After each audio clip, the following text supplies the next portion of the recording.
আসসালামু আলাইকুম বন্ধুরা, চলে এলাম ছোট্ট একটি ব্লগ ভিডিওতে। আমরা বাড়ির উঠানে মুরগির খোয়ারের পাশে একটি লাউ গাছ লাগিয়েছি। মাশাল্লাহ, লাউ গাছটা অনেক লাউ ধরেছে।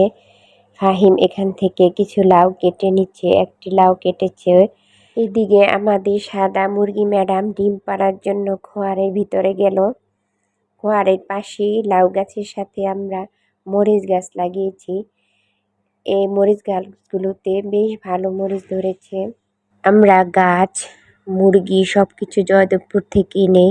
এখান থেকে অনেক বেছে বেছে কিছু মুরগি আমরা কালেক্ট করি। এটা হচ্ছে জুটিওলা মুরগি, সে ডিমে তা দিচ্ছে। পাশে একটা ডিম পেড়ে সাদা মুরগিটা নিচে নেমে এসেছে। ফাহিম এখনো চাল থেকে নামেনি, সে আরও একটি লাউ কেটে নিচ্ছে। সম্ভবত এই লাউটা কেটে সে নেমে যাবে।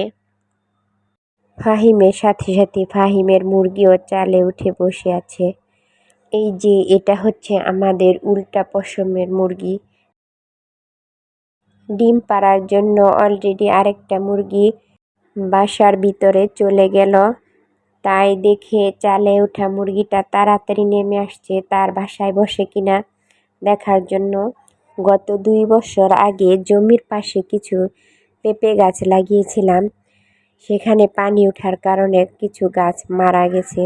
আর কিছু গাছ বাড়ির চারপাশে লাগিয়েছিলাম। এখানে নারকেল গাছের পাশে এই পেঁপে গাছটা লাগিয়েছি। গাছটা অনেক লম্বা হয়েছে, সচরাচর এমন পেঁপে গাছ আমি কমই দেখেছি। প্রায় 2 তলা থেকেও উপরে উঠে গেছে, নারকেল গাছ থেকে আরও অনেক উপরে গাছটা। কিন্তু সমস্যা, এই গাছ থেকে পেঁপে পারা যায় না। পাড়ার পরে ভেটিস ভেঙে নষ্ট হয়ে যায়।